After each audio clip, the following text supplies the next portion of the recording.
Welcome back to the Getting to New York Contract mini-series. In this episode, we're going to talk about a very special disclosure, which is the seller disclosure. And why am I talking about the seller disclosure? Well, here in the state of Florida, we have a case called Johnson v. Davis, and it is the reason for an overwhelming, massive amount of litigation between buyers and sellers in real estate transactions.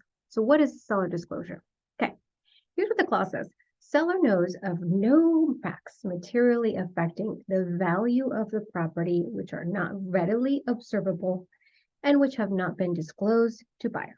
Okay, except as otherwise has been disclosed in writing, seller has received no written or verbal notice from any government entity or agency as to uncorrected building, environmental, or safety code violations. So it really has to do with two things. Known facts about the condition of the property which materially affect the value of the real estate. Materially, not a nominal thing like, oh, there's a little nick here on the wall and the cabinets have these few nicks here and there.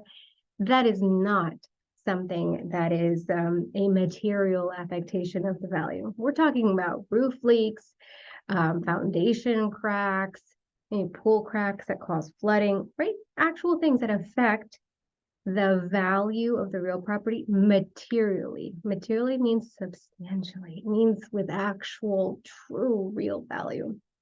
Okay, so your seller, you as a seller, you're a seller, have the obligation to disclose known things about the property that might be materially affecting the value of the property. And you have to disclose them how? In writing, okay? Because if you don't disclose them in writing, you are giving the buyer an opportunity to then sue you later on based on this clause of the contract because of things that happen with the garage door, the roof, the window that has a leak, the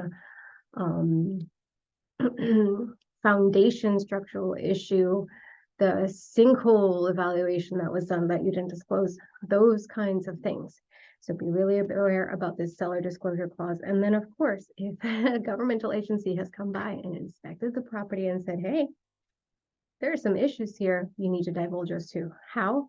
In writing. Once the buyer has knowledge, and if they agree to continue with the contract, it's on them. But you've got to have it in writing. This can't be an oral disclosure. It must be in writing. It must be in writing. It must be in writing.